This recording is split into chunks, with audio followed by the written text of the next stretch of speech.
पसंद करता हूं। दोस्तों, इस साल 5 राज्यों में विधानसभा चुनाव होने वाले हैं और अगले साल लोकसभा का चुनाव होने वाला है। 5 राज्य कौन से हैं? मिजोरम, मध्य प्रदेश, छत्तीसगढ़, राजस्थान, तेलंगाना। लेकिन दोस्तों, अगर मैं इन 5 राज्यों में बसपा की बात करूं तो बसपा 4 राज्यों में मजबूती के साथ चुनाव लड़ रही है, बहुत ही मजबूती के साथ। दोस्तों, ग्राउंड पर नेता पहुंच रहे हैं, कैडर कैंप चलाया जा रहा है और ये 4 राज्य हैं मध्य प्रदेश, छत्तीसगढ़, राजस्थान, तेलंगाना।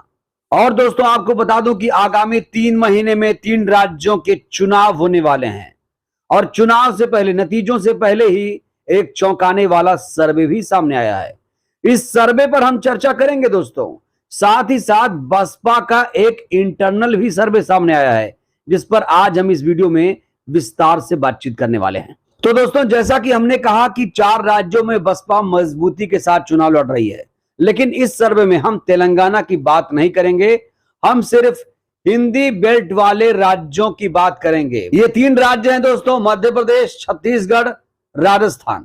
अगर मैं अभी की बात करूं तो मध्य प्रदेश में है बीजेपी की शिवराज सरकार, छत्तीसगढ़ में कांग्रेस की भूपेश बघेल सरकार, राजस्थान में कांग्रेस की गहलोत सरकार है। एक चीज और दोस्तों, मध्य प्रदेश में कांग्रेस की सरकार थी 2018 में, लेकिन धोखे से वहां पर बीजेपी ने सत्ता हाथिया ली थी।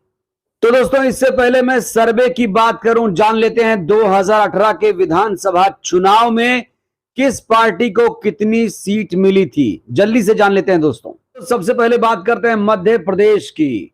आपको बता दूं, मध्य प्रदेश में 230 विधानसभा सीटें हैं। दोस्तों, मध्य प्रदेश में बहुमत के लिए चाहिए 116 सीटें, लेकिन 2018 के नतीजों में कांग्रेस को 114 सीट, बीजेपी को 109 सीट और बसपा को 2 सीटें हासिल हुई थी। और ये विधानसभा क्षेत्र हैं पथरिया और भिंड। दोस्तों, अगर मैं छत्तीसगढ़ की बात करूं तो छत्तीसगढ़ में 90 विधानसभा सीटें हैं और यहां पर बहुमत के लिए चाहिए 46 सीटें। और दोस्तों, 2018 में छत्तीसगढ़ में कांग्रेस ने कमाल किया था, क्योंकि यहां पर 15 साल के बाद बीजेपी का राज खत्म किया था। कांग्रेस पार्टी को यहां पर 68 सीटें, जबकि बीजेपी को मात्र 15 सीटों पर जीत दर्ज हुई थी। और दोस्तों, आपको बता दूं, छत्तीसगढ़ में 2018 में अजीत जोगी और मायावती जी ने गठबंधन किया था और इस गठबंधन को 7 सीटें हासिल हुई थी। बसपा को छत्तीसगढ़ में 2018 में 2 सीटों पर जीत हासिल हुई थी। और दोस्तों, अब बात करते हैं देश के सबसे बड़े राज्य, क्षेत्रफल की दृष्टि से सबसे बड़ा राज्य है राजस्थान।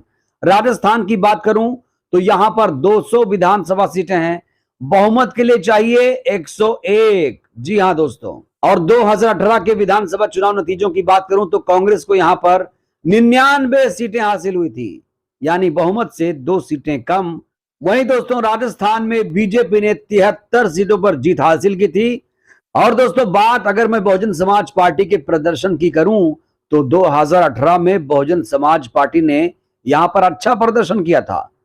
6 विधानसभा सीटों पर बहुजन समाज पार्टी ने जीत हासिल की थी, लेकिन धोखे से इन 6 विधायकों को, गहलोत पर यह आरोप है कि धोखे से उन्होंने अपनी पार्टी में इन विधायकों को शामिल करा लिया था।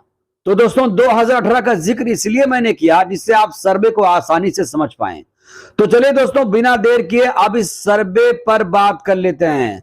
दोस्तों, बड़ा सवाल यह है कि ये सर्वे किसका है। तो दोस्तों, जान लीजिए, ये सर्वे है IANS पोलस्ट्रैट का। ये एक संस्था है जिसने ये सर्वे कराया है मध्य प्रदेश, छत्तीसगढ़, राजस्थान में। तो चलिए दोस्तों, सबसे पहले बात कर लेते हैं मध्य प्रदेश की। तो मध्य प्रदेश में दोस्तों, सैंपल की बात करें तो 7883 लोगों से बातचीत की गई। सैंपल है, सैंपल का मतलब है कितने लोगों से बातचीत करके ये सर्वे तैयार किया गया। तो करीब करीब 8000 लोगों से बातचीत करके मध्य प्रदेश का रिजल्ट बताया गया है। चलिए उस पर हम बात कर लेते हैं। तो दोस्तों, अगर मैं बीजेपी की बात करूं तो बीजेपी को यहां पर 116 से 124 सीटें दिया जा रहा है, जबकि दोस्तों कांग्रेस पार्टी को मध्य प्रदेश में 104 सीटें दी जा रही हैं। वहीं दोस्तों, अगर मैं छत्तीसगढ़ की बात करूं तो दोस्तों छत्तीसगढ़ में जो सर्वे का सैंपल था वो 3672 था। दोस्तों इस सर्वे में कांग्रेस को 62 सीटें जबकि बीजेपी को 27 सीटें दी जा रही हैं। और दोस्तों वहीं राजस्थान की बात करूं, राजस्थान का क्या हाल है तो ये जान लीजिए। राजस्थान में जो सर्वे किया गया 6705 लोगों का सैंपल बनाया गया। दोस्तों अगर मैं कांग्रेस पार्टी की बात करूं तो कांग्रेस पार्टी को यहां पर 97 से 107 सीटें दी जा रही हैं, यानी यहां पर बहुमत या उससे कम सीटें कांग्रेस पार्टी को राजस्थान में मिलती हुई दिखाई दे रही हैं। वहीं दोस्तों अगर मैं बीजेपी की बात करूं तो बीजेपी को 89 से 97 सीटें हैं, यानी बीजेपी की यहां पर हार बताई जा रही है। दोस्तों अगर मैं आपसे पूछूं कि इन 3 राज्यों के सर्वे में सबसे कॉमन बात क्या है, जानते हैं कॉमन बात क्या है इस सर्वे में? कॉमन बात यह है कि तीनों राज्यों में वही सरकारें रिपीट करेंगी जो सरकारें हैं। मतलब कि मध्य प्रदेश में सर्वे के हिसाब से बीजेपी आ रही है, कांग्रेस राजस्थान में कांग्रेस आ रही है, छत्तीसगढ़ में कांग्रेस आ रही है। दोस्तों बड़ी चौंकाने वाली बात यह है कि इस सर्वे में निर्दलीय क्षेत्रीय पार्टियों साथ ही साथ देश की सबसे बड़ी तीसरी पार्टी बसपा का जिक्र नहीं है, जबकि बसपा यहां पर किंग मेकर रहती है। राजस्थान में 6 विधायक बसपा के जीते थे और वही 6 विधायक कांग्रेस में गए, तब जाकर गहलोत की सरकार बनी थी। और इस सर्वे में मेन खिलाड़ी को, मेन पार्टी को गायब कर दिया गया। दूसरा बड़ा सवाल दोस्तों ये कि सर्वे का सैंपल इतना छोटा क्यों रखा गया है? ये बड़ा सवाल है दोस्तों। इतना छोटा सैंपल लिया जा रहा है, कम से कम 1 लाख 1 करोड़ लोगों के पास तो जाते। ये जल्दबाजी में किया गया सर्वे ऐसा लगता है, और एक माहौल बनाने की कहीं ना कहीं कोशिश की जा रही है। इसीलिए दोस्तों मुझे पर्सनली तौर पर इस सर्वे पर संदेह है। और दोस्तों आप बात करते हैं कि बीएसपी के लोग जो इंटरनल सर्वे कर रहे हैं, बीएसपी के नेताओं से जब आप बात करते हैं वहां पर क्या माहौल है? दोस्तों मैं लगातार नेताओं से, पदाधिकारियों से मुलाकात करता रहता हूं, बात करता रहता हूं। इंटरनल सर्वे में, बसपा के इंटरनल सर्वे में दोस्तों चौंकाने वाले आंकड़े सामने आ रहे हैं। चलिए बात करते हैं कि बसपा का इंटरनल सर्वे इन 3 राज्यों में क्या कहता है। तो दोस्तों सबसे पहले बात करेंगे छत्तीसगढ़ की।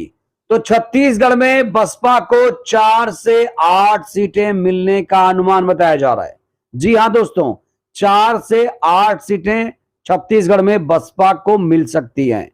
2018 के चुनाव में छत्तीसगढ़ में बसपा को 2 सीटें हासिल हुई थी और इस बार बसपा ने गोंडवाना गणतंत्र पार्टी से छत्तीसगढ़ में गठबंधन किया है।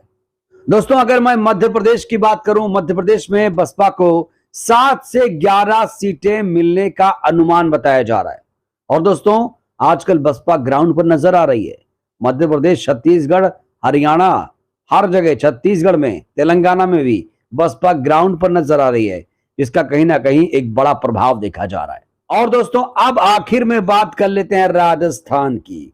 राजस्थान में बसपा को बताया जा रहा है कि 10 से 13 सीटें मिल सकती हैं। तो दोस्तों ये है इंटरनल सर्वे, और जो आपने वो सर्वे देखा IANS पोलस्ट्रैट का, वो बिल्कुल मुझे तो लगता है दोस्तों एक माहौल बनाने की कोशिश है, और कहीं ना कहीं जिस तरीके से सैंपल लिया गया वो संदेह के घेरे में है दोस्तों।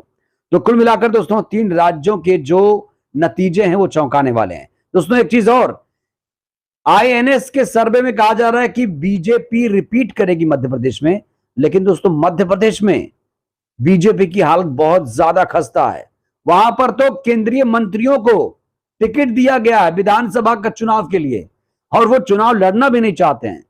उसी में से कैलाश विजयवर्गीय साहब भी हैं, कहते हैं मैं चुनाव नहीं लड़ना चाहता हूं, मुझे टिकट क्यों दे दिया गया।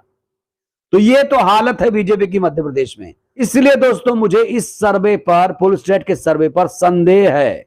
तो दोस्तों इस वीडियो में फिलहाल के लिए बस इतना ही। दोस्तों आप लोग क्या सोचते हैं इस सर्वे को लेकर, और आप लोग क्या सोचते हैं बसपा का प्रदर्शन 2023 के विधानसभा चुनाव में इन 3 राज्यों में, खासतौर से हिंदी बेल्ट वाले इन 3 राज्यों में कितना अच्छा प्रदर्शन रहने वाला है? आप लोग क्या सोचते हैं, अपनी राय जरूर दीजिएगा।